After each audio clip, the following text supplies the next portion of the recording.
Olá, pessoal, tudo bem com vocês? Eu sou a professora Catiane Farias, sejam muito bem-vindos ao canal Farmatop. Neste vídeo de hoje, vamos responder 10 questões de farmacologia do sistema cardiovascular. Questão 1. A hipertensão arterial é uma das principais doenças que acometem a população mundial, causada por um conjunto de fatores de risco. Os medicamentos antihipertensivos são essenciais para a prevenção de morbimortalidade cardiovascular e cerebrovascular, decorrente do controle insatisfatório da pressão arterial. A respeito do tema, assinale a alternativa incorreta. A. Captopril é um medicamento antihipertensivo do tipo agonista da enzima conversora de angiotensina, ou ECA. Incorreta. Na verdade, o captopril é um inibidor da enzima conversora de angiotensina, ou IECA. Ele age bloqueando a enzima peptidopeptidase que hidrolisa a angiotensina 1 para formar o potente vasoconstrictor angiotensina 2, ocasionando diminuição da pressão arterial, reduzindo a resistência vascular periférica sem aumentar reflexamente o débito cardíaco. Então, já achamos o nosso gabarito, porém vamos analisar as demais. B. Os diuréticos tiazídicos, por exemplo, hidroclorotiazida, constituem os fármacos natriuréticos mais comumente prescritos para o tratamento da hipertensão. Aqui está correta. De fato, eles são comumente utilizados como tratamento farmacológico inicial contra a hipertensão, a menos que alguma razão obrigue a escolha de outro fármaco. C. Os antagonistas dos receptores beta-adrenérgicos, como por exemplo propranolol, metoprolol e atenolol, constituem agentes empregados na terapia antihipertensiva, também correta. De fato, eles são opção de tratamento para pacientes hipertensos com doença ou insuficiência cardíaca concomitante. Eles reduzem a pressão arterial primariamente, diminuindo o débito cardíaco, sendo que também podem diminuir o efluxo simpático do sistema nervoso central e inibir a liberação de renina dos rins, reduzindo assim a formação de angiotensina 2 e a secreção de aldosterona. D. Os riscos de toxicidade causadas pelo lítio podem aumentar caso seja usado juntamente com captopril. Correta também. De fato, é reconhecido esta interação medicamentosa entre os inibidores da enzima conversora de angiotensina, por exemplo, o captopril e o lítio. Esta interação prejudicial ao aumento das concentrações séricas e, consequentemente, dos efeitos tóxicos do lítio. Portanto, a única alternativa incorreta foi a alternativa A. 2. Considerando-se fármacos diuréticos, analisar os itens abaixo. 1. Os diuréticos de alça são os mais potentes, também conhecidos como causadores de fluxo urinário torrencial, tendo como um dos seus principais exemplos a furosemida. Correto. Os diuréticos de alça, como a furosemida, agem na alça de Henle e são realmente os mais potentes, amplamente usados para eliminar rapidamente grandes volumes de líquido do corpo. 2. Os diuréticos que atuam sobre o túbulo distal incluem tiazídicos, como a hidroclorotiazida, e fármacos relacionados como a clortalidona.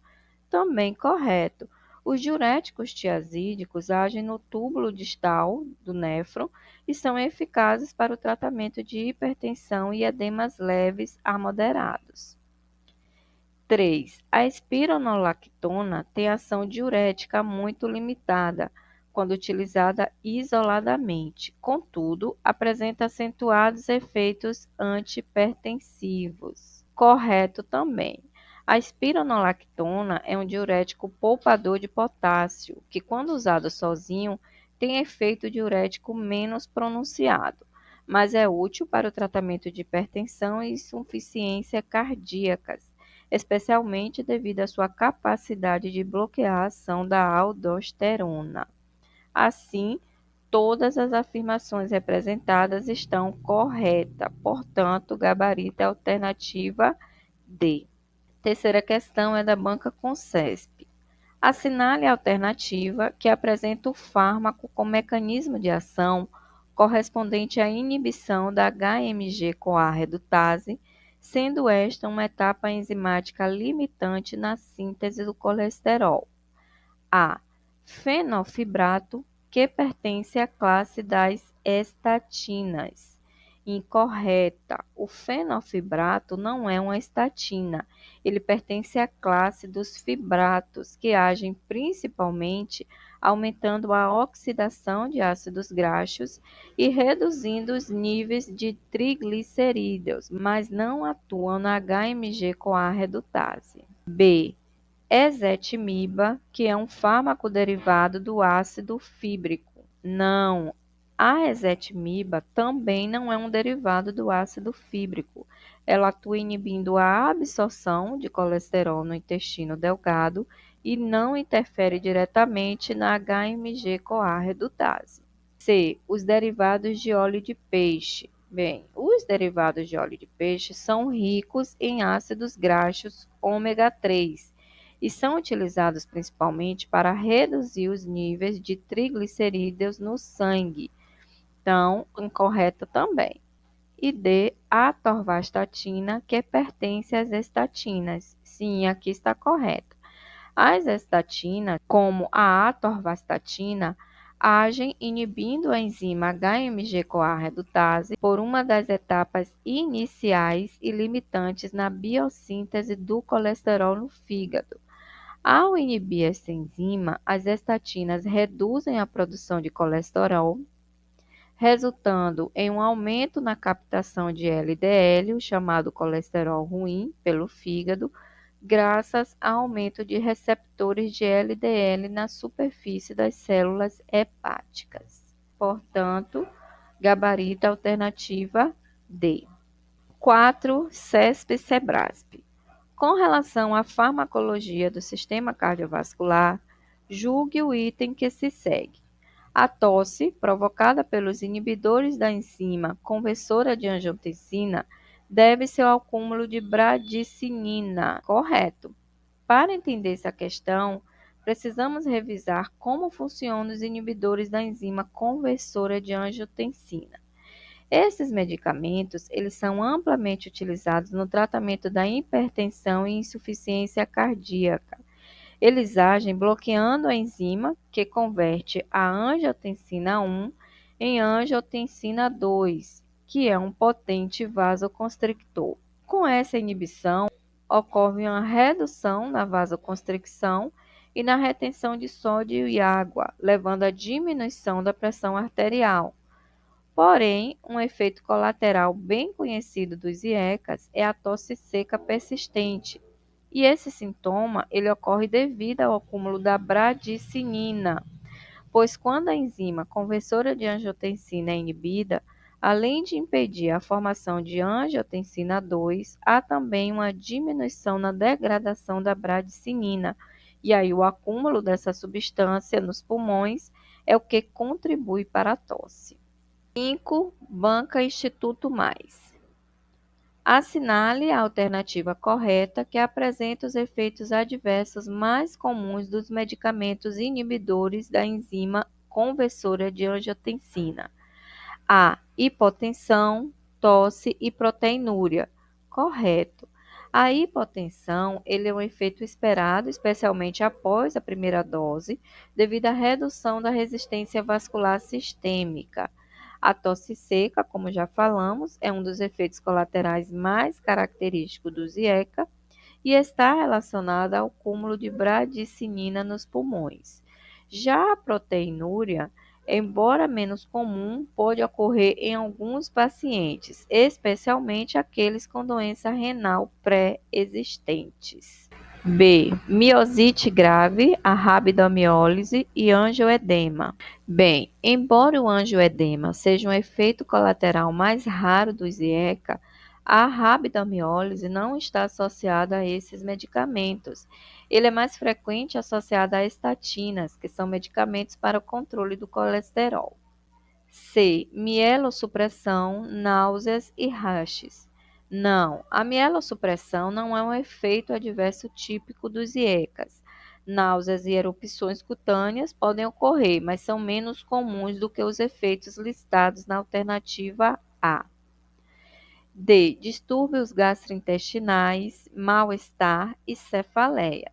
A cefaleia pode até ocorrer, porém os distúrbios gastrointestinais e mal-estar não são tipicamente associados aos IECAs. E diarreia e cólicas abdominais. Não, esses efeitos eles são menos comuns e não característicos. Portanto, o gabarito é a alternativa A. 6. Diferentes classes de medicamentos podem ser utilizadas com efeito antihipertensivo. Associe as duas colunas relacionando o fármaco com a sua ação. 1. Verapamil. O verapamil é um bloqueador dos canais de cálcio e ele impede a entrada de cálcio nas células musculares lisas dos vasos sanguíneos, resultando em relaxamento dos vasos e diminuição da pressão arterial. 2. Lisinopril. Ele é um inibidor da enzima conversora de angiotensina, a ECA. Ele pertence à classe dos inibidores da ECA que reduzem a formação de angiotensina 2. 3. Propranolol. Ele é um bloqueador beta-adrenérgico, atua bloqueando os receptores beta-adrenérgicos que são responsáveis por aumentar a frequência cardíaca e a força de contração do coração. Ao bloqueá-los, ele diminui o débito cardíaco e, consequentemente, a pressão arterial. 4. A valsartana, ele é um bloqueador dos receptores de angiotensina 2. Ele impede que esta substância se ligue aos seus receptores, o que resulta em vasodilatação e redução da pressão arterial. Então, ficou 2, 4, 3 e 1. Gabarito, então, é a alternativa E. 7. Para o tratamento da hipertensão, podemos utilizar os bloqueadores alfa-1 adrenérgicos. É um exemplo de fármaco dessa classe A. Doxazosina, B. Propranolol, C. Diltiazem e D. Verapamil. A alternativa correta aqui é a A. Doxazosina. Essa classe de medicamento age bloqueando os receptores alfa-1 adrenérgicos que estão localizados nos vasos sanguíneos, resultando na vasodilatação e, consequentemente, na redução da pressão arterial. O propranolol é um beta-bloqueador, atua bloqueando os receptores beta-adrenérgicos e reduz também a frequência cardíaca e a força de contração do coração. O diltiazem é um bloqueador dos canais de cálcio, que também é usado no tratamento da hipertensão, mas seu mecanismo de ação é diferente. Ele atua inibindo o influxo de cálcio para as células cardíacas e musculares lisas, resultando em relaxamento dos vasos sanguíneos. E o verapamil, assim como o diltiazem, é um bloqueador também dos canais de cálcio, apesar de ser usado para tratar condições como hipertensão e arritmias, não é um bloqueador alfa-1 adrenérgico. Portanto, o gabarito é a alternativa A. 8. Sobre o tratamento farmacológico da hipertensão, assinale a alternativa incorreta. Então, vamos achar essa alternativa errada. A. Em condições de menor risco, sem repercussão em órgão-alvo, pode-se iniciar o tratamento com monoterapia. Sim, correto. Em casos de hipertensão leve, sem danos significativos a órgãos-alvo, como coração, rins ou cérebro, é comum iniciar o tratamento com um único medicamento, que é a monoterapia, e isso permite avaliar a eficácia e tolerância do paciente ao tratamento. B. Pacientes acima de 65 anos não devem utilizar beta-bloqueadores, especialmente o atenolol, devido à ineficácia nessa faixa etária.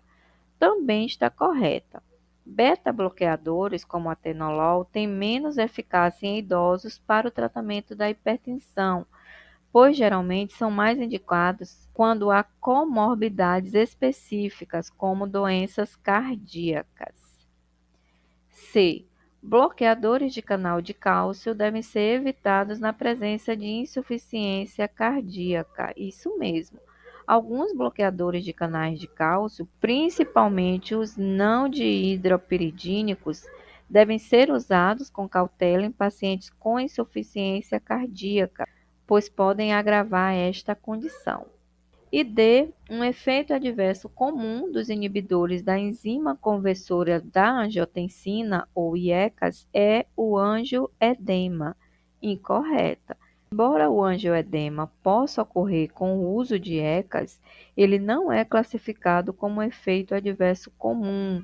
Os efeitos adversos mais frequentes dos IECAS incluem tosse seca e hipercalemia. Portanto, este é o nosso gabarito. Questão número 9 é da banca Fundep. Os fármacos antagonistas do sistema renina-angiotensina são empregados no tratamento da hipertensão arterial.